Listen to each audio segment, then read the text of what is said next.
Good morning students. Class 12th में हमने पीछे वीडियो लेक्चर में इक्विपोटेंशियल सरफेस तक हमने पढ़ लिया था।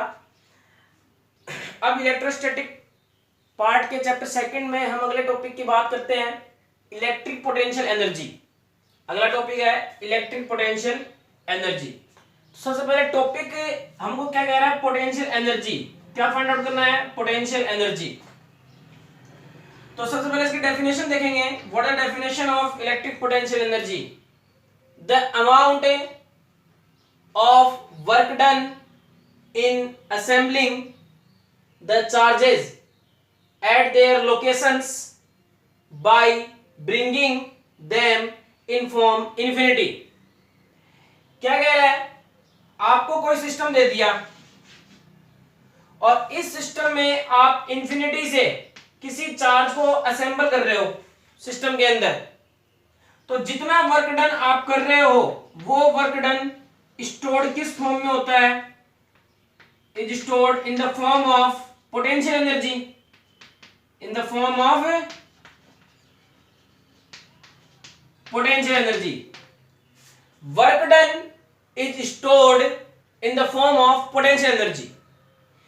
कहने का मतलब यह है कि इस चार्ज को जब मैं यहां से यहां लेकर आऊंगा तो मेरे को जितना वर्क डन करना पड़ेगा, आई बात समझ में? मैंने वर्क डन किया नहीं है अभी, ध्यान रखना। जितना वर्क डन करना पड़ेगा, जितना वर्क में वो करना पड़ेगा, वो वर्क इसमें किस फॉर्म में स्टोर्ड है? पोटेंशियल एनर्जी के फॉर्म में स्टोर्ड है। किस फॉर्म में स्टोर्ड है? पोटेंशियल एनर्जी के फॉर्म में। आई बात समझ में? अब थोड़ा सा इसको और आगे समझते हैं। देखो, सबसे पहले electric potential energy for 2 point charge. पहला देखेंगे electric potential energy for 2 point charge. 2 point charge के लिए आपको electric potential energy find out करनी है, ठीक है? तो थोड़ा ध्यान समझो। हमने ये एक पॉइंट ले लिया, पॉइंट ए, और ये पॉइंट ले लिया, पॉइंट बी। दोनों के बीच की डिस्टेंस कितनी ले ली हमने? Small are. पॉइंट ए पर कोई चार्ज है Q1 और पॉइंट बी पर कोई चार्ज है Q2, ठीक है? तो चार्ज थ्योरी देखेंगे। Charge Q1 and Q2 placed at point A and B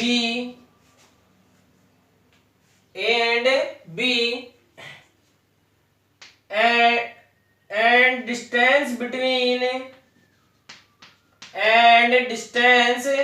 between is small r। Distance कितनी है इनके बीच में? स्मॉल r, ठीक है? टू determine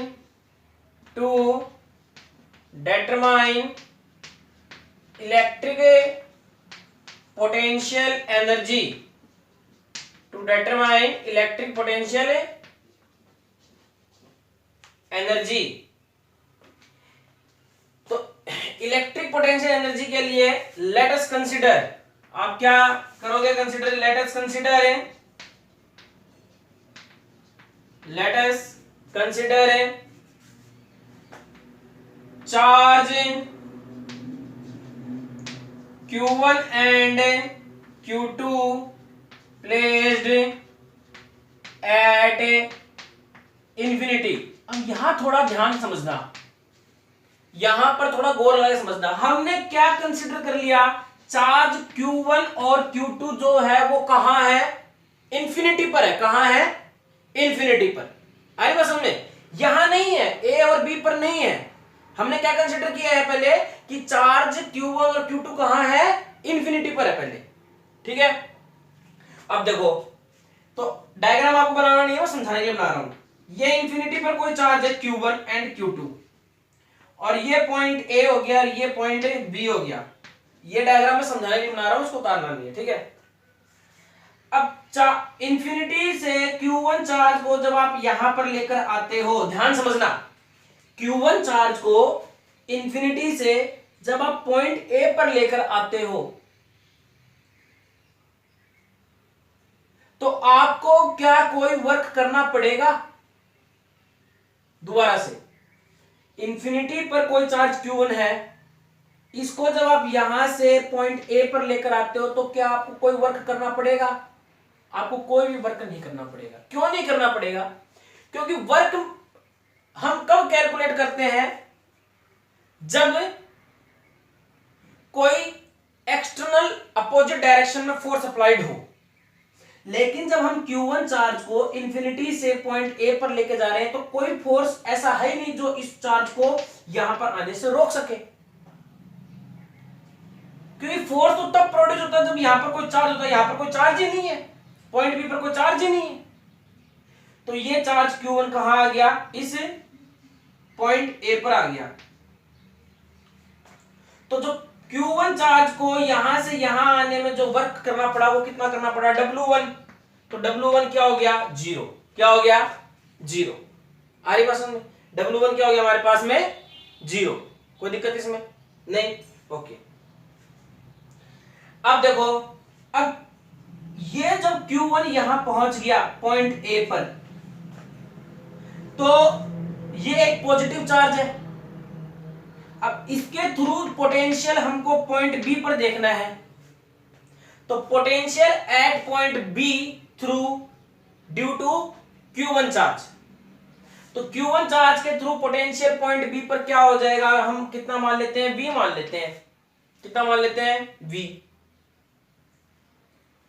और फॉर्मूला क्या होता है? 1/4πε0 Q1 अपॉन R। क्यों? Q1 के थ्रू है।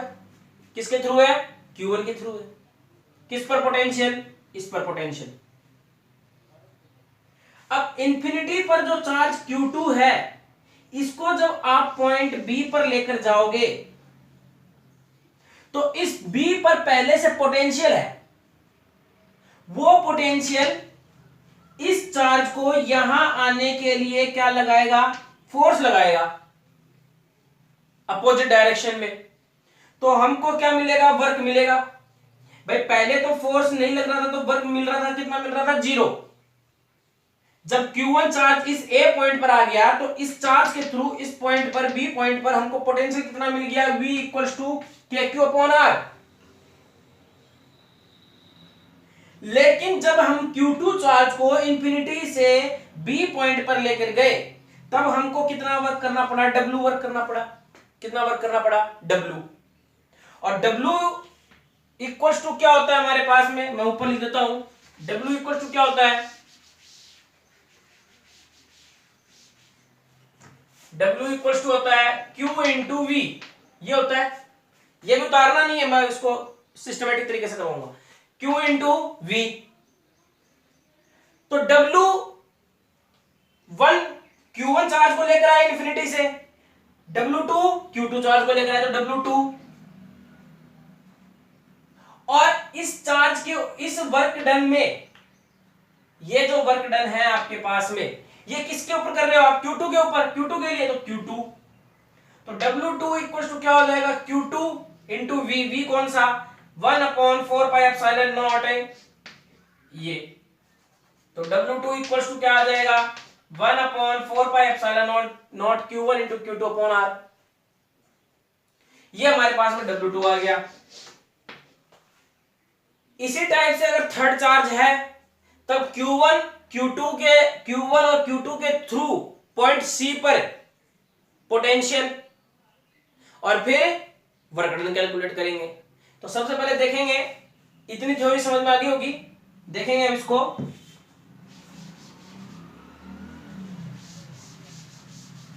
हमको क्या दे रखा है? Late us consider charge Q1 and Q2 placed at infinity.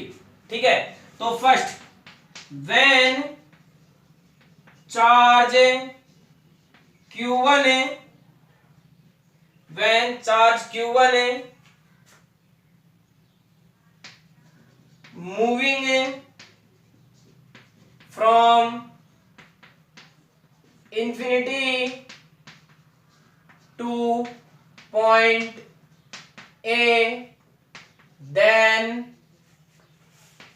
Work done is, then work done is क्या होगा, वर्क डन है W1 equals to 0, then work done will be 0, आप लिख सकते हो then work done will be 0, W1 equals to 0। अरे बस समझ में, ठीक है। इसके बाद में and potential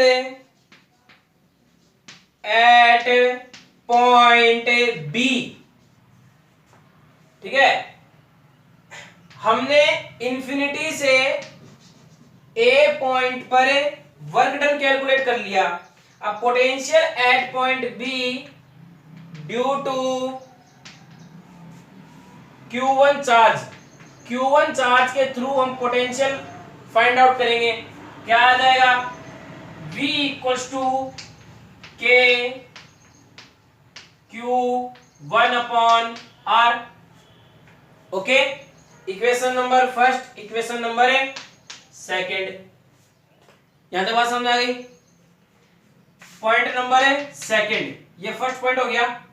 second, when charge Q2 moving from infinity to point B, then work done, तो इंफिनिटी टू पॉइंट बी जा रहा है, then work done will be, तो वर्क डन क्या होगा, W2 equals to Q2 into potential at point B due to Q1 charge, potential at point B due to Q1 charge. Okay, ये चीज ध्यान रखना। तो ये बात तो समझ में आ गई ना कि पोटेंशियल कैसे, मैंने बताया अभी कि ये जो आपके पास में दो पॉइंट थे, इंफिनिटी से जब आप Q1 और Q2 चार्ज को यहां पर लेके आ रहे हो तब इसके तो W1 हो गया 0, क्योंकि कोई भी एक्स्ट्रा फोर्स इस चार्ज को नहीं रोक रहा है यहां तक आने के लिए। लेकिन जैसे ये ए पॉइंट पर पहुंच गया Q1 चार्ज, तो इसने अपना इफेक्ट किसके ऊपर दिखाया, पॉइंट बी पर, तो इसके थ्रू पॉइंट बी पर अपने को क्या मिला, पोटेंशियल V। और जब हम Q2 को इस बी पर लेकर गए तो इस पोटेंशियल के थ्रू इस Q2 के ऊपर एक्स्ट्रा फोर्स अप्लाइड हो गया और ये Q2 को आने से यहां रोक रहा है। तो वर्क डन कितना हो रहा है, हम क्योंकि हम इस पर वर्क करेंगे इसको यहां तक ले जाने में और ये करेगा इसको रोकने में, तो वर्क क्या हो जाएगा, W2 equals to Q2 into potential at point B, B point पर potential due to Q1 charge, Q1 charge के थ्रू। ओके, तो आपके पास में क्या आ जाएगा,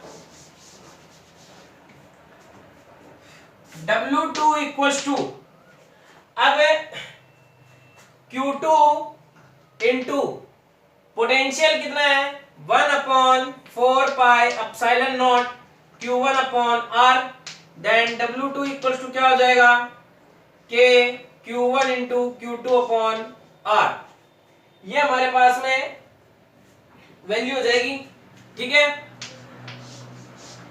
अब जो ये वर्क डन आपको करना पड़ा है ये किस फॉर्म में स्टोर रहता है, भाई सिंपल सी बात है, इंफिनिटी पर कोई चार्ज जो था Q1 और Q2, जब आप इसको A और B पॉइंट पर लेकर गए उससे पहले तो ये इंफिनिटी पे था ना, तो इसके अंदर जितनी भी एनर्जी है, पोटेंशियल एनर्जी, वो किस फॉर्म में चेंज हो गई, वर्क के फॉर्म में। या फिर मैं यूं कह सकता हूं कि वर्क डन है stored in the form of potential energy.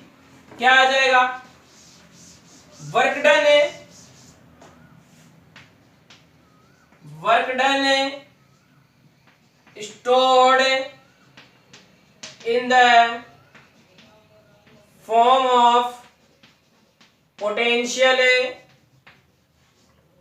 Energy. और पोटेंशियल एनर्जी को आप किससे लिखते हैं? U से। देन U इक्वल्स टू क्या हो जाएगा? K Q1 Q2 upon R। ये आपके पास में पोटेंशियल एनर्जी का फॉर्मूला आ जाएगा। ये हमने देखा कि सिस्टम में दो चार्ज थे या दो चार्ज का कोई सिस्टम है, उसका पोटेंशियल एनर्जी। अगर तीन चार्ज का कोई सिस्टम है या n चार्ज का कोई सिस्टम है, तब पोटेंशियल एनर्जी क्या होगा वो हम आगे देखेंगे। पहले इसको उतारो। नेक्स्ट हम देखेंगे potential energy of a system of more than 2 point charge. आपके पास में मोर देन 2 पॉइंट चार्जेस है और उसके थ्रू पोटेंशियल एनर्जी देखनी है, तो हम सबसे पहले तीन चार्ज के थ्रू देखते हैं। तो आपके पास में सबसे पहले तो ये डायग्राम देखेंगे। ये पॉइंट हमने ले लिया P1, इस पॉइंट को नाम दे दिया P2, इस पॉइंट को नाम दे दिया हमने P3। इस पर चार्ज जो है वो कितना है? Q1। और इस पर चार्ज कितना है? Q2। इस पर चार्ज कितना है? Q3। ठीक है, पॉइंट को थोड़ा सा मैं ऊपर ले देता हूं ताकि कंफ्यूज ना रहे, आप में कंफ्यूजिंग ना रहे। ठीक है, आगे बात समझ में। अब देखो Q1 और Q2 के बीच की डिस्टेंस, Q1 और Q2 के बीच की डिस्टेंस, इसको अपने को देखनी है। तो सबसे पहले अपन पोजीशन वेक्टर देखते हैं कि charge Q1, charge Q2, charge Q3, इनका पोजीशन वेक्टर क्या है, ये कहां सिचुएटेड है। सिचुएटेड तो पॉइंट पर है, लेकिन पोजीशन वेक्टर हो गया इसका R1 वेक्टर, इसका हो गया R2 वेक्टर और इसका हो गया R3 वेक्टर। अब देखो पॉइंट P1 से P2 की डिस्टेंस R12 वेक्टर, इसकी डिस्टेंस R23 वेक्टर, इसकी डिस्टेंस R31 वेक्टर। ओके, ये हमारे पास में 3 पॉइंट चार्ज दे दिया गया है। तो to determine potential energy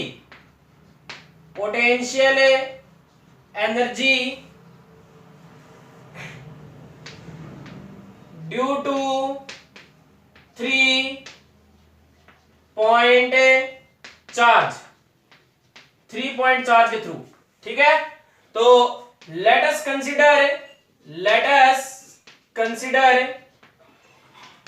charge Q1, Q2, Q3 placed at point P1, P2 and P3। P1 point पर है, P2 पॉइंट पर है एंड P3 पॉइंट पर है। तो सबसे पहले work done at point P1।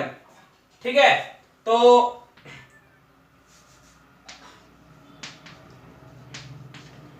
Work done first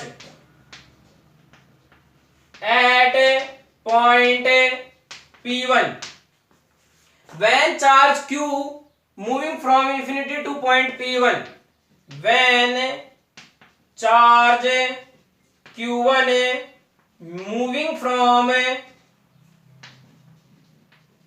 infinity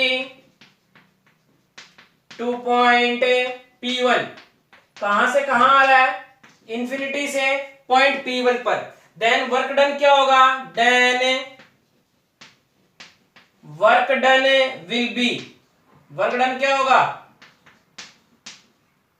W1 equals to 0। भाई इंफिनिटी से आप किसी चार्ज Q1 को यहां लेकर आ रहे हो, तो पहला वर्क डन W1, और W1 क्या हुआ हमारे पास में? 0। ओके, अब देखेंगे इसके बाद में पोटेंशियल। तो पोटेंशियल एट पॉइंट P2, हमको पोटेंशियल निकालना है P2 के लिए, क्योंकि चार्ज कहां है? Q1 पर, और Q1 के थ्रू पोटेंशियल P2 को मिलेगा। ठीक है, तो पोटेंशियल एट पॉइंट P2 क्या हो जाएगा? V equals to K Q1 अपॉन R1 2। ओके, इक्वेशन है फर्स्ट, इक्वेशन है सेकंड। ये वैल्यू अपने को दो चार्ज के लिए अपने पीछे निकाली थी, ठीक है। अभी डिस्टेंस दे रखा है R12, तो हमने यहां पर R12 लिख दिया, ठीक है। अब ये हो गया फर्स्ट पॉइंट, ये क्या हो गया फर्स्ट पॉइंट, पहला काम हमने कर दिया। सेकंड पॉइंट देखेंगे अपन, सेकंड वर्क डन है। सेकंड पॉइंट मैं यहां से लिख रहा हूं, work done at point P2 when charge Q2 moving from infinity to point P2। यानी कि चार्ज इंफिनिटी से कहां आ रहा है, अब P2 पर कोई चार्ज Q2 आ रहा है, Q1 चला ही गया, अब Q2 आ रहा है। तो इस Q1 के थ्रू इस पॉइंट P2 पर जो पोटेंशियल था वो इस यहां से Q2 जो चार्ज आ रहा है उसको रोकेगा। तो W2 क्या हो जाएगा, W2 इक्वल्स टू क्या हो जाएगा, Q इंटू V होता है, तो Q कौन है, Q2 है, इंटू V। तो V क्या है आपके पास में, ये V1, ठीक है। इसको अपन V1 लिख देते हैं ताकि आपको ध्यान में रहे, V1। ओके, क्या आ जाएगा, W2 इक्वल्स टू Q2 के Q1 into Q2 upon R1 2। ये क्या हो गया, W2 हो गया, W1 निकल गया, W2 निकल गया, ठीक है। अब हम देखेंगे इसका पोटेंशियल, क्या देखेंगे, पोटेंशियल। तो देखेंगे ध्यान से, मैं इसको मिटा रहा हूं ऊपर को, Q1 R1 vector, potential, potential कहां, इस पॉइंट पर P3 पॉइंट पर, आए ना पास में P3 पॉइंट पर। तो पोटेंशियल एट पॉइंट P3, आगे वाले पॉइंट पर आप पोटेंशियल हमेशा फाइंड आउट करोगे, ध्यान रखना इस चीज का, ठीक है।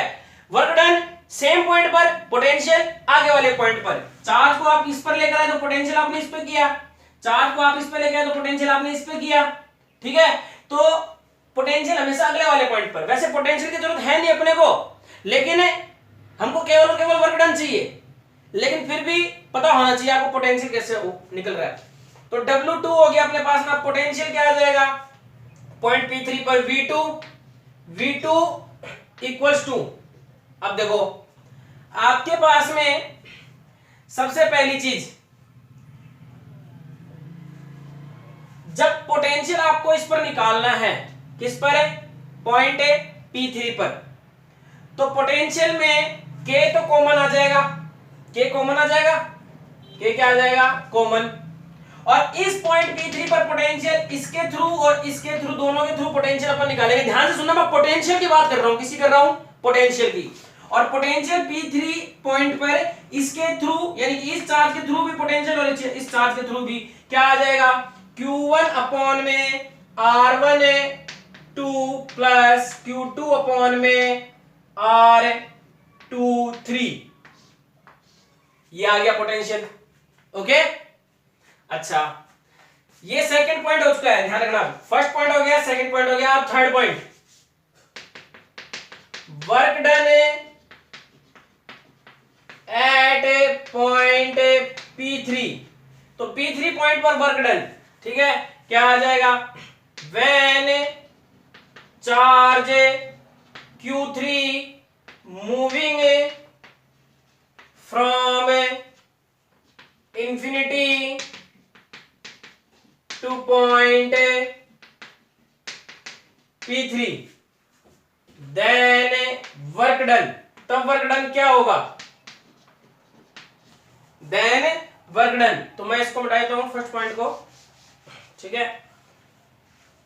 तो अब वर्क डन क्या होगा, देखेंगे, W3 इक्वल्स टू, तो W3 अपने को क्या सॉल्व करना है, वर्क डन सॉल्व करना है। कौन सा चार्ज को लेकर आ रहे हो आप? Q3 चार्ज को लेकर आ रहे हो। और पोटेंशियल क्या होगा? एक तो V1 और एक V2, ये पोटेंशियल होगा।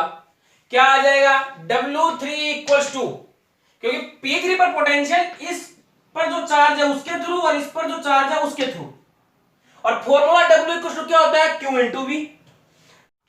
अब फॉर्मूला पता चल गया, W equals to Q into V होता है। अब W3 इक्वल्स टू देखेंगे Q3 V1 की वैल्यू, तो देखो V1 किसके थ्रू? इसके थ्रू इस पर। ध्यान से, यहां अपन ने एक मिस्टेक कर दी, ध्यान समझो। Q1 के थ्रू किस पर है? पॉइंट P3 पर, जहां Q3 चार्ज है। तो डिस्टेंस क्या आ जाएगा? R13। ध्यान से देखेंगे, ये जो डिस्टेंस है ना R31, ये तो इससे इसके बीच की डिस्टेंस है, इससे इसके बीच की डिस्टेंस है। Q1 से Q2 जाएंगे तब R12 पोजीशन वेक्टर, Q2 से Q3 जाएंगे तब R23 पोजीशन वेक्टर, Q3 से Q1 जाएंगे तब R31 पोजीशन वेक्टर।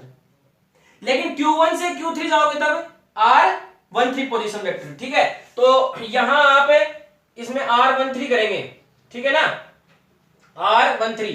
पीछे जो आपने किया है वो आप Q1 से Q2 जा रहे हो, Q1 से Q2 जा रहे हो, ठीक है, तो कोई समस्या नहीं है, वो आपने R12 लिख रखा है, R12 आपने लिख रखा है। आई बात समझ में? तो उसमें कोई गलत बात नहीं है। यहां अपन Q1 से Q3 पे जा रहे हैं, तो इसलिए R13 आएगा, ये ध्यान में रखना, ठीक है ना। तो यहां पर आप चाहे लिख सकते हो एक्स्ट्रा नोट के अंदर हम लिख सकते हैं, मैं लिखवा दूंगा बाद में, पहले इसको देख लेंगे। Q1 R13 plus Q2 R23। तो यहां पर हम लिखेंगे नोट के अंदर क्या? Distance between Q1 to Q3 is QR13 and Q3 to Q1 is R31, या पोजीशन लिख लेना यहां पर, position vector, okay. Position vector between Q1 to Q3 R13 vector and Q3 to Q1 R31 vector, ये ध्यान में रखना, ठीक है ना। सो हमारे पास में ये वैल्यू आ गई। ये पता, ये ध्यान में रहेगा ना आपको कि भाई पॉइंट P1 पर Q1 चार्ज है और इसके थ्रू इस पॉइंट पर पोटेंशियल, तो हम डिस्टेंस ये वाली ले रहे हैं, ना कि ये वाली जब लेंगे तब पोजीशन वेक्टर आ जाएगा R3 से 1 तक। यहां लेकिन अपन ले रहे हैं कहां से कहां तक है? 1 से 3 तक, ओके। अब इसको सोल्व कर लो, क्या आ जाएगा? W3 equals to Q1 Q3, मैं डायग्राम को मिटा देता हूं, ठीक है, देखेंगे। W3 equals to Q1 Q3 plus Q2 Q3 upon R13 R23, okay, ये W3 की वैल्यू आ गई। अब सिस्टम के अंदर कितने चार्ज थे? 3 चार्ज।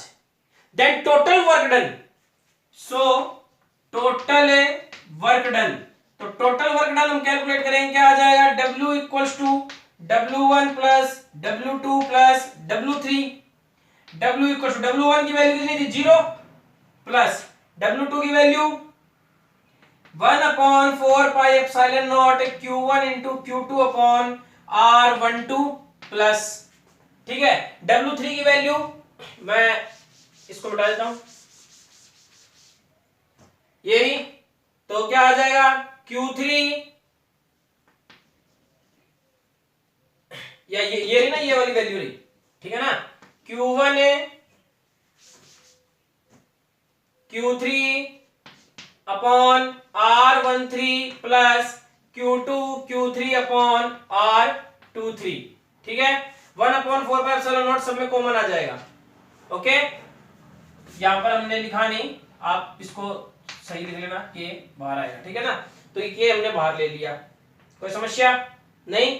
तो ये आपके पास में, अच्छा, work done stored in the form of potential energy, ठीक है। तो क्या आ जाएगा? सो U इक्वल टू क्या आ जाएगा 1/4 pi epsilon naught Q1 Q2 upon R12 plus Q1 Q3 upon R13 plus Q3 upon R23। U equal to 1/4 pi epsilon naught summation. ठीक है, अब देखो समेसन आप लगा करके, इसमें समेसन लगेगा ही नहीं क्योंकि सारी वैल्यूज अलग अलग आ रही है। ठीक है, तो ये आंसर यहां तक ही हो जाएगा। ये आंसर है आपका पोटेंशियल एनर्जी का। ठीक है, ये हमने 3 चार्जेस के लिए निकाल लिया।